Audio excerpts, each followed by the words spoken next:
Het belangrijkste nieuws uit Curaçao in het Nederland. Access Journaal, vers van de pers.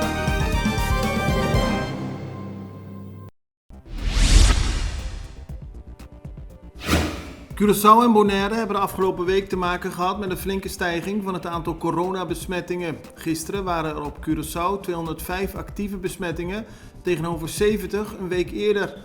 Op Bonaire waren het er gisteren 164 ten opzichte van 55 een week eerder. Curaçao voerde als gevolg hiervan afgelopen maandag een verlenging van de avondklok in. Die geldt nu zoals bekend vanaf 10 uur 's avonds in plaats van middernacht. Bonaire scherpte een week geleden de coronamaatregelen aan, onder meer door het sluiten van niet-noodzakelijke winkels. Gezaghebber Edison Reina zei gisteren dat ondanks de aanhoudende stijging van het aantal besmettingen er nu geen nieuwe maatregelen worden genomen. Wel wordt er meer aandacht besteed aan communicatie naar de bevolking toe en aan geestelijke gezondheidszorg.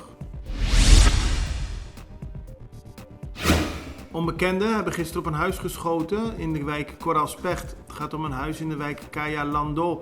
Vlak voor het ingaan van de avondklok stopte er een auto voor de deur en werden er verschillende schoten gelost. Niemand raakte gewond, de politie onderzoekt de zaak.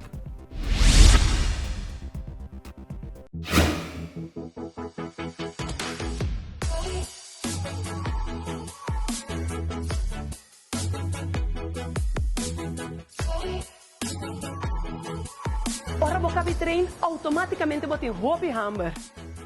E se você gosta pão, escorre saber. Escorre isso feito. É tem roupa e fibra. É do nabo energia beco para perder e é tem proteína para regenerar o músculo não. Panaderia Isa, para bo healthy lifestyle. Ook voor de komende 90 dagen geldt er een noodtoestand op Curaçao. Op die manier kan de regering snel maatregelen nemen als dat nodig mocht zijn in verband met de coronapandemie. De Staten heeft gisteren de noodtoestand aangenomen. Alleen de 11 leden van coalitie stemden voor de ratificatie. Minister-president Eugène Ruggenaat die had erom gevraagd. Hij fungeert tijdens de crisis als opperbevelhebber.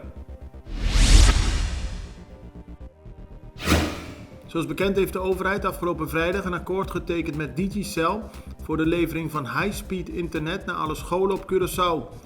Bedrijf Flow UTS zegt dat ze al sinds 2011 gratis internet leveren aan de scholen op het eiland en dat ze steeds de snelheid van het internet aan het verhogen zijn. Ze zullen daar ook mee door blijven gaan, zo zegt het bedrijf tegen de Extra.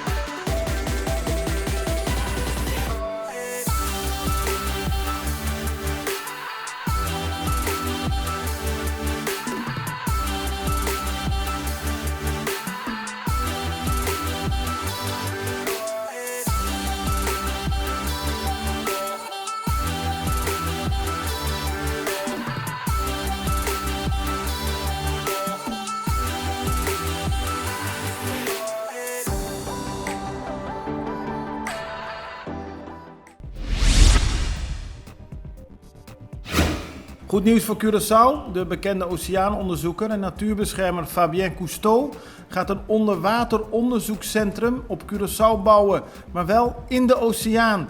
Het moet het grootste en meest geavanceerde onderzoekscentrum ter wereld worden.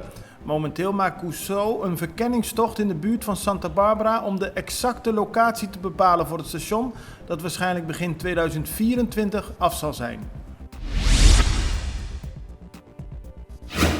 Na aanleiding van de moord op Almir Godet afgelopen zondag heeft de electorale raad van Curaçao gisteren bekendgemaakt dat de kandidatenlijst voor de parlementsverkiezingen van 19 maart niet worden gewijzigd. Godet staat nummer 4 op de lijst van Trabalpa Curaçao. De voorschriften verbieden dat er nog wijzigingen worden aangebracht, dus de lijst blijft hetzelfde. Er kan dus ook nog op Godet worden gestemd. Stemmen op hem komen ten goede aan de partij. Het belangrijkste nieuws uit Curaçao in het Nederland. Access Journaal, vers van de pers.